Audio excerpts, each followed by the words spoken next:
Hi guys, and welcome back to another video. So today I have another little gem for you from the Royal Road to Card Magic. This is a trick that I have kind of overlooked in the past. I've definitely underestimated this trick. So I'm happy to be able to show it to you today. So for this trick, the cards can be shuffled completely by the spectator. It's completely impromptu. They can cut it and shuffle how much they want, just like that. Once they're done, I would ask them to think of a number. The first spectator, I would ask them to think of a number between, say, 1 and 10. Okay? So I wouldn't know this in real performance, but let's say they think about the number 6. Okay? Now I'm going to show you the top 10 cards, and I want you to remember the card that falls on your number. Okay? So 1, 2, 3, 4, 5, 6. I'm looking away now, but you make sure to remember this card. Okay. 6, 7, 8, 9, 10.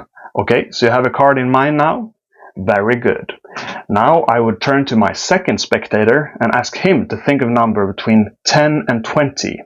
Don't tell me, okay? Okay, so he wouldn't tell me, but let's say he thinks about the number 15, just for performance sake, okay? Okay, so you've both thought of a number. Now I'm going to remove a very special card from a very specific place of the deck and move it to another very specific place in the deck. Okay, but I'm going to do it invisibly, just like that, and I've done it. Now for the first time, what number did you think of? 6, you say? Very well. 1, 2, 3, 4, 5, 6. Is this your card? No, it's not, is it? Because I moved that card to another very specific location. Now, what number did you think of? 15, you say? Okay, so 6, 7, 8, 9. Actually, the 9th card, this isn't your card, is it? Because the 9th card can be a bit of a trickster sometimes. But okay, so this isn't your card. No, okay, 9. Let's see, 9, 10, 11, 12, 13, 14. And this is the card that falls on the number you thought of, the 15th card. Now, let's remember, you thought of a number completely freely, and you had shuffled the cards completely as you wanted, so I couldn't know which card was on what number. And then you thought of a completely freely number again. And just like that, invisibly, I moved for the first time what was your card? The Ace of Spades, from your location to your location. I have read your minds.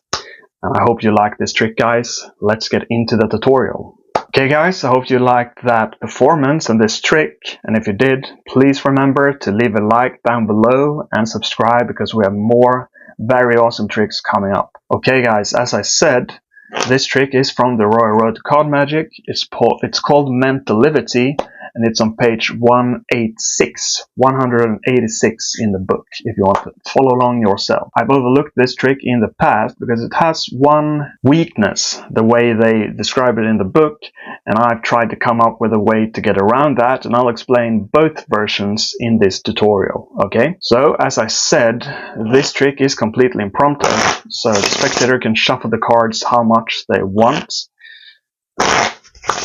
like that. And now you're going to ask them to think of a number between 1 and 10, and then remember the card that falls on that number. So let's just keep it simple and do the same thing as in the performance. They think about the number 6.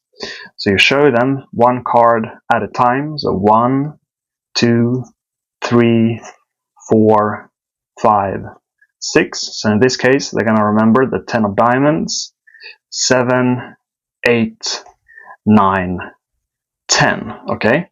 And as you show the 10th card, you make sure to get a break beneath 2 cards over here in your left hand. Okay, so you can do that. You have some time because you're going to say, okay, do you have a card in mind? And as you do that, you can do a pinky count, you can do double pushover and pull back like that. And now you have a break beneath 2 cards, and you place this back. and now you have a break beneath 10 cards. Because what you need to do now is you need to get these cards underneath, like so, okay? You're going to reverse them and place them on the bottom. Now in the book, they don't tell you to get a break. They instead say that you're just going to take the cards and place them underneath the table or behind your back, and then count 12 cards and then place them on the bottom. You can do that, but I think this is a lot faster if you get a break beforehand. Now you can take the cards underneath the table and just say, you know, have a justification. Just say, I'm going to remove one card from a location and place it somewhere else. Okay, so that's one way of doing it. And the only thing you're doing underneath the table, of course, is you take these 12 cards, you reverse them and put them in the bottom. Or you can do it as my kind of version, where you do a half pass. Now, I'm not great at this move because I don't do it very often, but if you know the pass, you can quite quickly learn the half pass, and I have a tutorial on the pass. But the thing here is you're greatly covered because you have a great justification to come over with these cards because you have to place them back, so you have a justification to get your hands together and do the half pass. And you also have great misdirection as you turn to the second spectator and ask them to think of a number between 10 and 20. So what you do is you do the same movement as in the pass. You pull that top packet of 12 cards underneath, but instead of going like this and placing it back like so, you instead simply reverse it like that on the bottom and square up. And you do that as you turn to the second spectator. Okay, so in full speed, it could look something like this. Now, I want you to think of a card, okay? Or a number between 10 and 20, okay? So they do. So again, let's keep it simple as we did in the tutorial or in the performance. And he says 15. Now here I like to take a pause and say, now you thinking about a number and you're thinking about a number. I'm gonna take one very specific card from one very special location and put it in another very special location. And I'm going to do it invisibly, and I just snap my fingers, for example. And then you ask for the first time, what was your number? So they say 6, and you deal 6 cards. 1, 2, 3, 4, 5, 6, and you go. So this is the 6th card, but it's not your card anymore, is it? And then they're going to go, no, it's not, because it's not. Okay. And now you ask for the first time, what was your card? And they say 15. And now you have to do a quick calculation and take away 6 from 15. So 15 minus 6, that's 9, okay?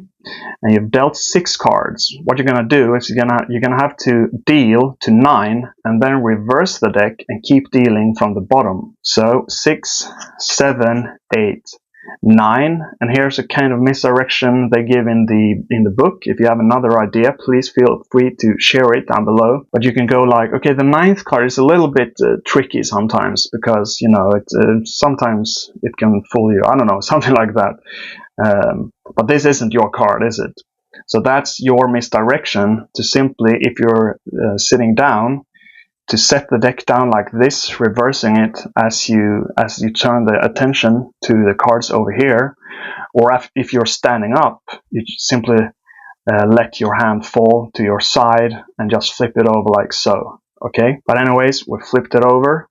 So we dealt 9 cards and we're gonna deal to 15, their number. Okay, so 9, 10, 11, 12, 13, 14, and this is the 15th card. This is the card that falls on your number.